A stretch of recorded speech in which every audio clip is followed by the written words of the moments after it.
बहुत समय पहले देवगढ़ नामक एक शक्तिशाली राज्य था, जहां राजा आदित्य सेन का शासन था। राजा न्यायप्रिय, पराक्रमी और दूरदर्शी थे, पर एक रहस्य उन्हें वर्षों से बेचैन कर रहा था। महल के सबसे पुराने सिंहासन के नीचे कुछ छुपा था।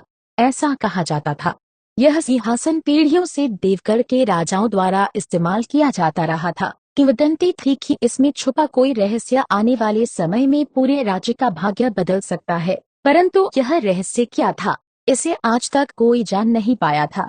राजा आदित्य सेन ने कई विद्वानों और गुप्तचरों को भेजा, पर कोई भी कुछ ठोस सुराग न ला सका। धीरे धीरे राजा वृद्ध होने लगे और चिंता बढ़ने लगी कि कहीं उनके बाद राज्य किसी गलत हाथों में न चला जाए।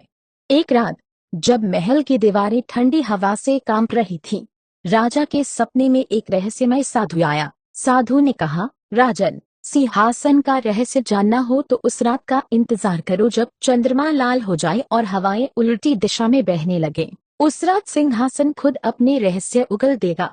राजा ने जागते ही दरबार बुलाया, लेकिन जब उन्होंने साधु के दर्शन की बात बताई, दरबारी हंस पड़े। सबने इसे एक बुजुर्ग राजा का भ्रम मान लिया। केवल युवराज विक्रम, राजा का सबसे छोटा पुत्र, इस बात को गंभीरता से ले रहा था।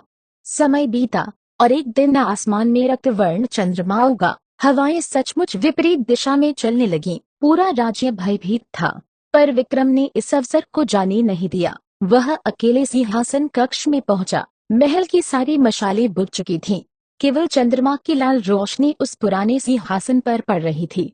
विक्रम ने जैसे ही सिंहासन के नीचे ध्यान से देखा, उसे पत्थरों के बीच एक छोटी सी अंगूठी दिखाई दी। अंगूठी पर एक विचित्र निशान बना था, दो सांप एक दूसरे को निगलते हुए। जैसे ही उसने अंगूठी उठाई, जमीन में हल्की सी कंपन हुई और सिंहासन के नीचे का पत्थर धीमे धीमे सरकने लगा। उसके नीचे एक संकरी सीढ़ी प्रकट हुई, जो अंधेरे में कहीं नीचे जाती थी। विक्रम ने बिना किसी को जगाए मशाल जलाई और सीढ़ियों से नीचे उतरने लगा। नीचे उतरते उतरते उसे अजीब सी गंध महसूस होने लगी, जैसे सदियों से बंद कमरे की। आखिरकार वह एक विशाल भूमिगत कक्ष में पहुंचा।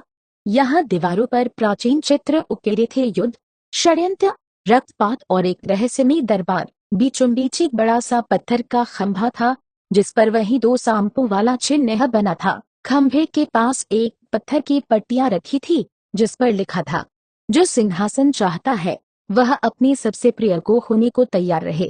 विक्रम हैरान था। तभी उसकी नजर खंभे के पास रखी एक सोने की संदूक पर पड़ी। जैसे ही वह संदूक के पास गया, अचानक किसी ने पीछे से उस पर हमला किया। विक्रम फुर्ती से पलटा और तलवार खींच ली। सामने उसका बड़ा भाई युवराज समर था।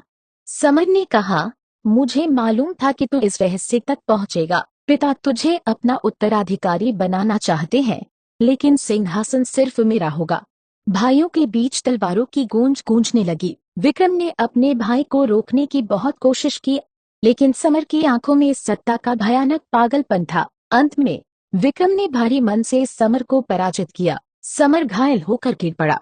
विक्रम ने संदूक खोला। उसमें सोना, हीरे या राजमुकुट नहीं था, सिर्फ एक साधारण सी पुस्तक थी। पुस्तक के पहले पन्ने पर लिखा था, सच्चा राजा वही है जो त्याग कर सके। सिंहासन ताकत नहीं, सेवा का माध्यम है। विक्रम ने समर को उठाया और उसे कंधे पर लेकर ऊपर ले आया। उसने दरबार में सबके सामने सारा सच बताया। राजा आदित्य सेन ने दोनों पुत्रों की परीक्षा देखी थी। उन्होंने सिंहासन विक्रम को सौंपने का निर्णय लिया, क्योंकि विक्रम ने सत्ता के लिए भाई की जान नहीं ली, जबकि समर सत्ता के मोह में अंधा हो गया था। पर कहानी यहीं खत्म नहीं हुई। राजा आदित्य सेन ने विक्रम को बुलाकर एक आखिरी बात कही। जिस साधु ने मेरे स्वप्न में रहस्य बताया था, वह कोई साधु नहीं था, वह स्वयं देवगढ़ का पहला राजा था, जो अब भी सिंहासन की रक्षा कर रहा है। कभी कभी कुछ रहस्य सिर्फ परखने के लिए होते हैं। राजा विक्रम ने देवगढ़ पर लंबे समय तक न्याय और करुणा से राज किया, लेकिन कहते हैं, हर रक्त चंद्रमा की रात सिंहासन के नीचे की वह सीढ़ी अब भी खुलती है, शायद किसी नए उत्तराधिकारी की परीक्षा के लिए।